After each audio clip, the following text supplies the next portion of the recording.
All right, guys, it's time for a new project. We actually got hooked up by YouTube. Good looking out. Well, I won't pull this guy out again. Really? There we go.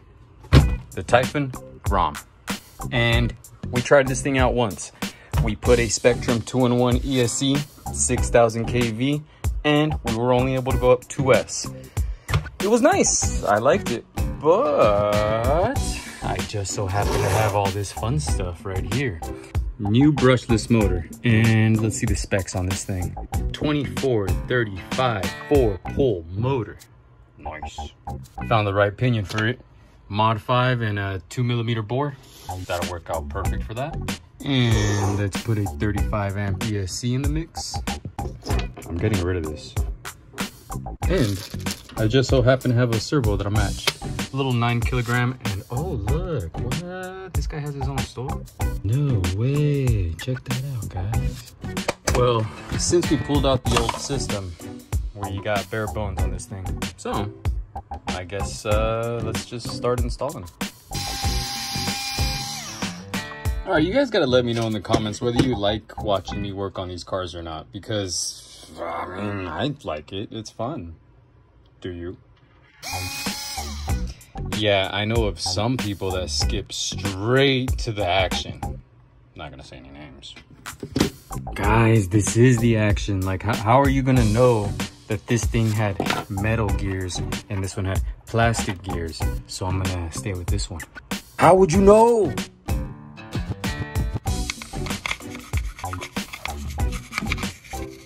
Or that I lost the screw that holds the servo horn on.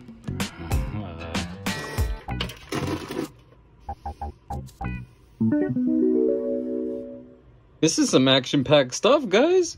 All right, so there is something that we're gonna try out today. Now, on this motor mount, there are some little numbers that really don't matter. But today, let's pay attention to them. 18, right over here, hiding. Now, that's the pinion size that you're supposed to use for that motor mount. I have a 19. I'm hoping that it's gonna be a snug fit, but just enough to let the wheels roll, and you know, it's just a tight fit. Hopefully it works. Hopefully it works. Any predictions in the comments? Are we gonna get some squealing? I think we're gonna get some squealing. I mean, it's snug, but it rolls, and I think it'll work. Copium. Now to take care of this bird's nest. So we gotta plug these guys into this, and we're gonna put a new XT60 onto here because I have a 3S battery that'll fit perfect in this tray with an XT60. And we need to get a receiver that'll plug in all of these channels right here. Plus, I don't know, maybe some extra stuff. Who knows if we want to put some lights on this thing. Nighttime driving. All right, so I found the XT60 and the receiver we're gonna be using, and I found something else. A Skittle and a GPS. So I'm gonna download an app and see how fast this thing actually goes. All right, so everything's plugged in and I think we're all bound up, are we? Why is this thing not working? All right, hold on, stop. I figured it out. It's because I have the bind plug in, so it's trying to bind up. So let's turn it on. Cool. All right, so now we can pull that bind plug out and plug the fan in. I can't even hear it. That thing is quiet. That's nice. Plus, I realized that the servo kicks straight to the left. And I think I need to center it. So let me remove that thing, center the servo, and we'll try again. GPS plugged in too. So let me download an app and see what I can do with that.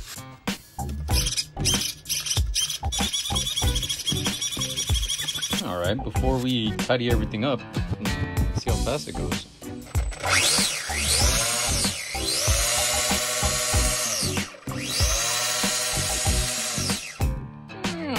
It's not the smoothest thing in the world, but it'll work. It'll work. Wait a second. I just realized something. Check this out. This is forward. All right, and this is reverse. Okay, we got something backwards here. I don't know why, but this is what it wants. So now when we pull the trigger,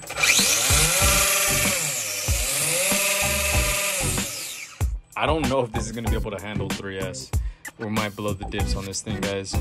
All right, I think I got everything tidied up and, you know, put in place the way I want. The cover is gonna fit on this perfect too. I waited for this XT60 and left it as a Dean's plug because I found a 3S LiPo with the Dean's plug. So let's throw this thing on. Let's put the cover on. Let's see what a 3S does to this thing.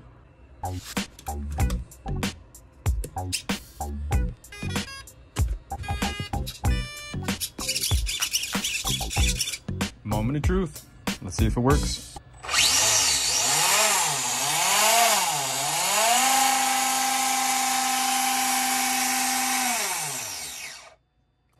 I think it works. Right, figure I'm gonna need a full parking lot for this one. Wow, I'm barely pulling this trigger. This thing is fast.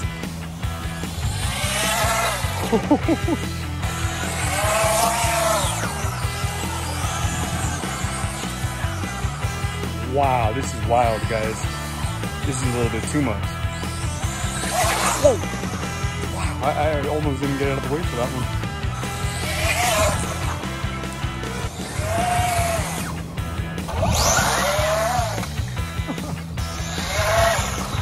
Wow, I think I might have to fix the steering thing.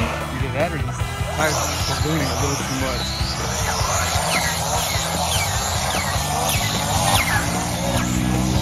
Those are the twitchiest 3S donuts I've ever seen. Oh crap.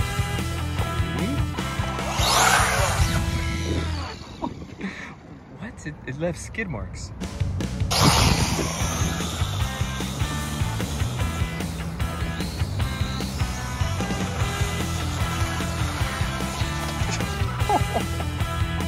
Wow, that thing was going pretty quick, and the tires were ballooning so much it still made it flip over.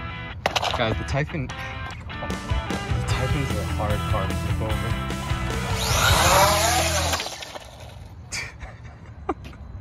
I'm saying, the Typhon's a hard car to flip over.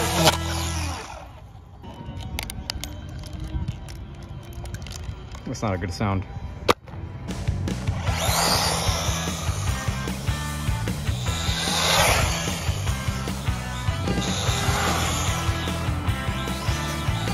You know, it's at this point when I'd usually say, you know, let's see what the test driver thinks.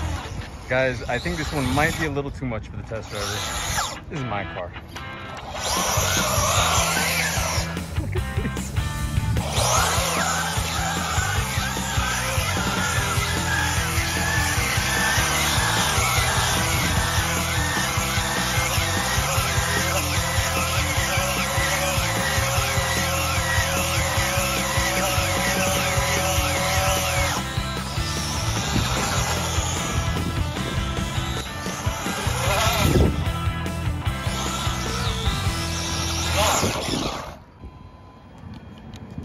Drive shaft came out.